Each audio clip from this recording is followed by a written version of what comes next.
Mexico Ecuador নিয়ে definitely Mexico একটা দারুণ ছন্দে থাকা দলই বলা যায়। তো আমার মনে হচ্ছে যে মেক্সিকো ইকুয়েডর ম্যাচটাও 50-50 হবে, কারণ ইকুয়েডর এই ম্যাচে ছেড়ে হয়তো কথা বলবে না, যদিও মেক্সিকো ইকুয়েডর যে খুবই কি বলা যায় বিপজ্জনক দল, তো জার্মানির সঙ্গে তো দেখিয়ে দিয়েছে, তাই না, জার্মানিকে হারিয়ে। এবং ইকুয়েডরের কাইসেডো কিন্তু অ্যাকচুয়ালি মানে কি বলা যায় কমপ্লিট ফুটবলার। কিন্তু কাইসেডো যেমন নিজে গোল করতে পারে, কাইসেডো হোল্ডিং মিডফিল্ডার হিসেবে খেলতে পারে, ক্রিয়েটিভ মিডফিল্ডার হিসেবে খেলতে পারে। কিন্তু মেক্সিকোর একটা জায়গায় আমার কাছে দুর্বলতা লাগে, সেটা হচ্ছে গিয়ে যখন ট্রানজ্যাকশনগুলো হয়, অপোনেন্টের ট্রানজ্যাকশনগুলো, তাদের মুভমেন্টগুলো কেমন জানি হচ্ছে গিয়ে মনে হয় খাপছাড়া। তো এই জায়গাটাই কিন্তু তারা বেশ এর আগের ম্যাচগুলোতে মোটামুটিভাবে একটা নিজেদের স্পেসগুলো মনে হচ্ছিল যে তৈরি করতে কিংবা জায়গা তৈরি করতে হয়তো বা 2, 3, 4, 5 সেকেন্ড বেশি সময় নিয়ে নিচ্ছিল। ওই জায়গায় কিন্তু অপোনেন্ট বেশ তাদের উপর প্রেশার ক্রিয়েট করে। ইকুয়েডর এই চান্সটাই কিন্তু নিতে চাইবে এই ম্যাচে। ইকুয়েডর অবশ্যই নিতে চাইবে, কিন্তু ঘটনা হলো যে আমার বাজি কিন্তু মেক্সিকো।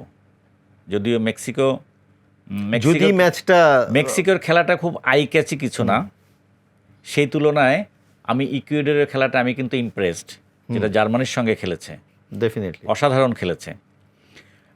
মেক্সিকো প্রথম দল হিসেবে তারা 3টা ম্যাচই জিতলো, তাই না, গ্রুপে, এবং প্রথম দল হিসেবে তারা লাস্ট 32 কনফার্ম করেছে, তাই না।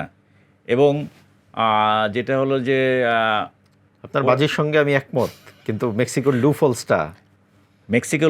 মেক্সিকোর ডিফেন্সে প্রবলেম আছে। আর মেক্সিকো তো ওই দ্রুত গতির ওই যে ট্রানজিশনে যাওয়ার ওই প্লেয়ার নেই।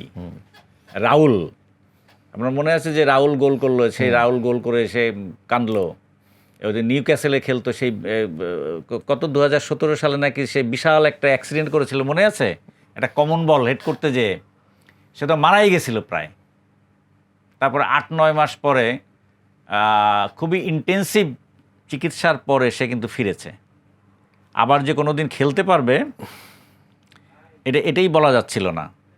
এবং মেক্সিকোর ইতিহাসের অন্যতম সেরা প্লেয়ার কিন্তু রাউল, কিন্তু হি লস্ট হিজ প্রাইম, আমি যদি এই ম্যাচের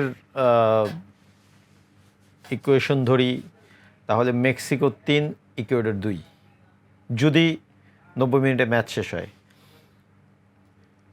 90 মিনিটে ম্যাচ শেষ হবে না, এটা আমার মনে হয় না। আমার এটা এক্সট্রা টাইমে যে শেষ হবে, এক্সট্রা টাইমে গেলে মেক্সিকো 1 গোল দিয়ে বেরিয়ে যাবে। আমার মনে হয় যে এই ম্যাচটা এক্সট্রা টাইমে যাবে, বিকজ মেক্সিকো ঠিক লাতিন আমেরিকান দল না, উত্তর আমেরিকার দল, কিন্তু তারা তো কোপায় খেলে আমন্ত্রিত দল হিসেবে। ওই ইকুয়েডরের খেলার স্টাইলটা তারা বোঝে, ওইখান থেকেই বেড়ে ওঠা।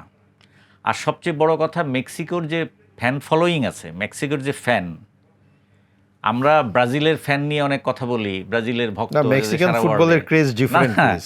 তারপরে আর্জেন্টিনার ফ্যানদের নিয়ে কথা বলি, মেক্সিকোর ফ্যানরা কিন্তু আড়ালে থাকে।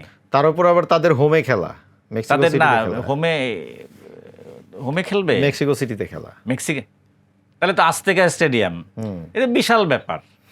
ওটা তারা দ্বাদশ খেলোয়াড় হিসেবে পেয়ে যাচ্ছে আর কি নিজেদের দর্শকদের, রাইট। তো এই